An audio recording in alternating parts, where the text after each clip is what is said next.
All right, how's it going, everybody? I hope you're doing well. Today we're going to be unboxing and reviewing an Avon fragrance of all fragrances, a really cheap oud fragrance that I picked up actually in a town outside of Budapest in Hungary.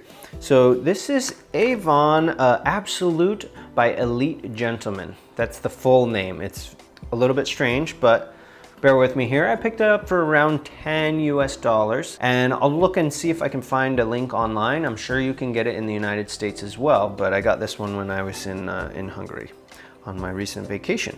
So this one was released back in 2020, so it's a pretty recent release by Avon, and we all know Avon. They've been around forever. Remember, they would have the little cars and the and different trucks and things like that, and that would be the shape of their bottles.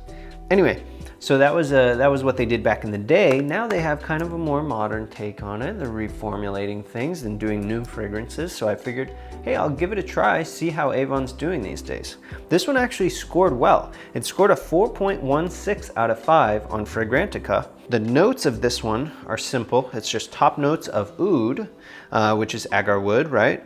Middle notes of amber, and then base notes of Italian lemon, which makes absolutely no sense because lemon should be a top note. I don't know what that's all about, but anyway, yeah, we'll give it a try. As far as the packaging, there's nothing super special about the packaging. They're very kind of bare bones. This is an eau de toilette, so it's a 100 milliliter eau de toilette, okay? So let's pop this bad boy open. Okay, wow, actually, pretty nice presentation. Look at that. It's got kind of ribbed, beveled edges around here. Nice glass. It looks like a freaking brandy or like a scotch inside there. Very dark. I mean, very dark. I don't know if they added a caramel color for the kind of the advertising of it, or if it really is because of oud type chemicals and vanillin, as we know, vanillin can discolor over time, right? So yeah, decent presentation. It's a metallic cap, although, hold on, let's check it out. Yeah, so it's metal on the outside, plastic on the inside. Okay presentation. Here's what's interesting.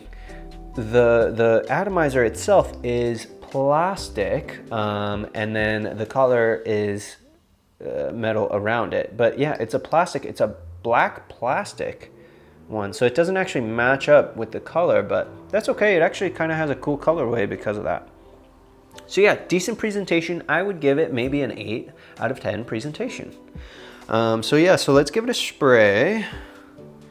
See how the atomizer works. Wow, very good atomizer. Very nice. It's not pressurized, but that is a nice atomizer. I'm actually very surprised. Okay, and we can smell it from here.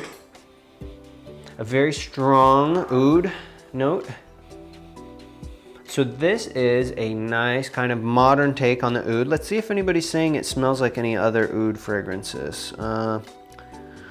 Yeah, no, they're just saying maybe oud wood, but not really.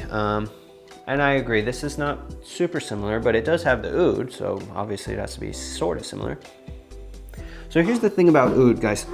So real oud, as you know, is sort of like an essential oil that's extracted from agar wood, which is an aloe wood tree is infected with a certain fungus.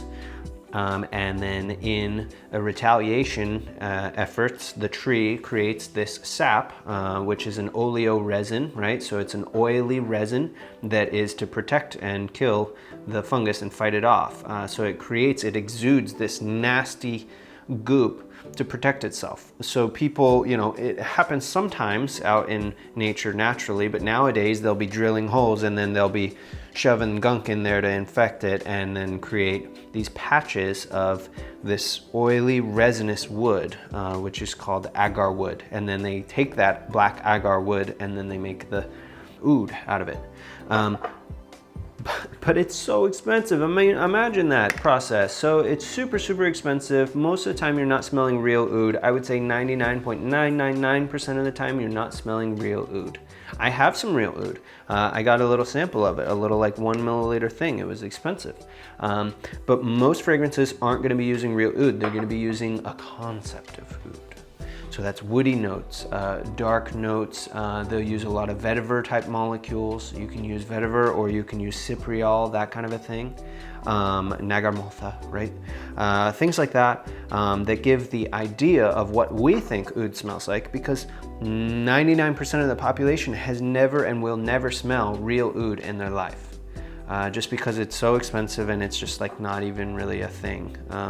So yeah, even the expensive fragrances, don't be tricked guys, they're probably not using real oud. They're probably using a synthetic oud, like Oud Jivko is a really good one. I would recommend, if you're getting into perfumery, trying out Oud Jivko. I think Firmenich, one of the other Swiss companies, has a good equivalent of oud as well that's pretty realistic. They're not as dirty and not as, you know, animalic as the real thing, but they're something that Westerners can kind of stomach. So if you smell some of those Arabic perfumes that might be using real oud, they're a little bit stronger, a little bit more animalic, right? But a lot of the Westerners, their noses really are not interested in the oud unless it's kind of watered down and made more like a woody thing. So this is not real oud, obviously. Otherwise it'd be like hundreds of dollars for this fragrance, but it's not a real oud, but it is a good one. Pretty decent, not too sweet. A lot of the times they like to pair it with rose because that can boost the oud. Otherwise the oud is a base note pretty much, so it's not super strong and it can get lost in the sauce, so to speak. And sometimes you can add sweet notes and that'll boost it. Ethyl maltol will definitely boost your ouds. If you're ever working with ouds and you're like, dang, I lost it, try that. Yeah, it's really good. 8.8 out of 10, wow, I was impressed. Avon used to be kind of those trash fragrances back in the day, those like really cheap ones with kind of cool, funky presentations, but they're still doing it. They still got it, you know? I would recommend this one. This is definitely a fall or winter fragrance. This is a going out fragrance, maybe probably not at the club, but like a date night when you're trying to be a little more sophisticated, you know what I mean? Maybe you're hitting a movie and you don't want to spray too much of it, but you know, just a little something where they're like, whoa, this guy's got an expensive smelling fragrance. So this smells expensive, but it's actually not very expensive at all. Got it for around 10 bucks. So yeah, let me know what you guys think in the comments. Any other Avon ones that I should be checking out? Let me know, because I'm on the Avon train now again. I'm impressed by them. So yeah, let me know what you think in the comments. Sorry for my little rant about oud.